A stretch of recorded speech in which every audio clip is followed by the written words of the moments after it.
You know what it do, YouTube? This your boy Chase. Right now, I talk to you guys about Lethal Weapon Season 2, Episode 1 of Gringo Loco. You know, it's a continuation of where Season 1 left off.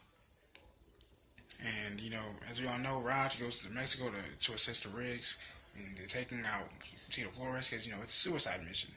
You know, and that's his partner, so you can't let him go down like that. So, you know, he goes down there. He's been down there for 2 weeks. You know, he's on the phone with Trish. Trish is wondering when he's going to come back. He's been down for 2 weeks, so has not found Martin Riggs. So, as he's talking to his wife Trish, he realizes he sees a body fall down from the sky, crashes. He says, "I think I just found Riggs." He goes up there. You know, a few bodies lay in the wake. A woman runs out yelling, "Gringo Loco!" You know, and we see Riggs pretty much having a magnum to Tito's head, saying, "You know what?" You know.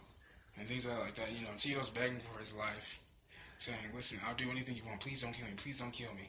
I'll give you anything you want." And Riggs just says, "You took everything I want." Something of that variation.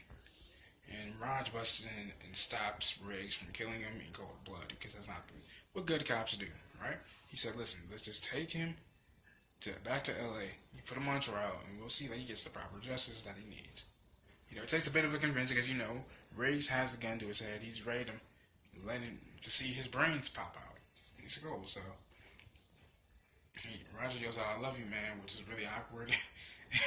And Riggs just says, "Duck." You know, they took out one of his hitmen. He's Tito's bodyguards. So they hurry up and get him up out of there. So when they get to the hospital, because when they're closing the trunk, you know, after they put Tito in there, Murtaugh's finger pops off. They go to the hospital, get him to get reattached, and I guess the nurse overheard her brother.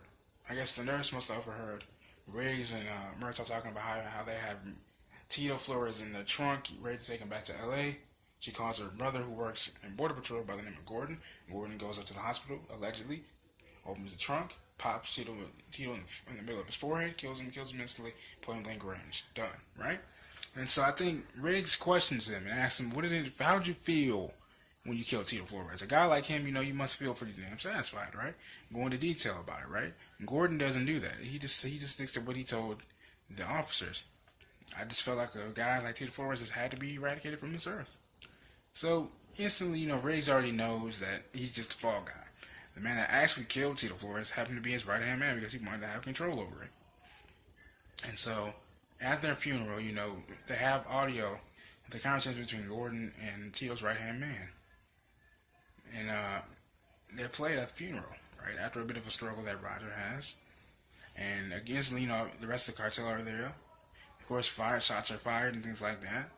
You know, the right-hand man begs Riggs to get him out of this, and he'll tell him everything to stop the cartel and completely cripple it. And it's not until the end of the episode he goes to Miranda's gravesite, Riggs, and buries his ring. Tells her, "I always love you." This is your boy Chase Riggs.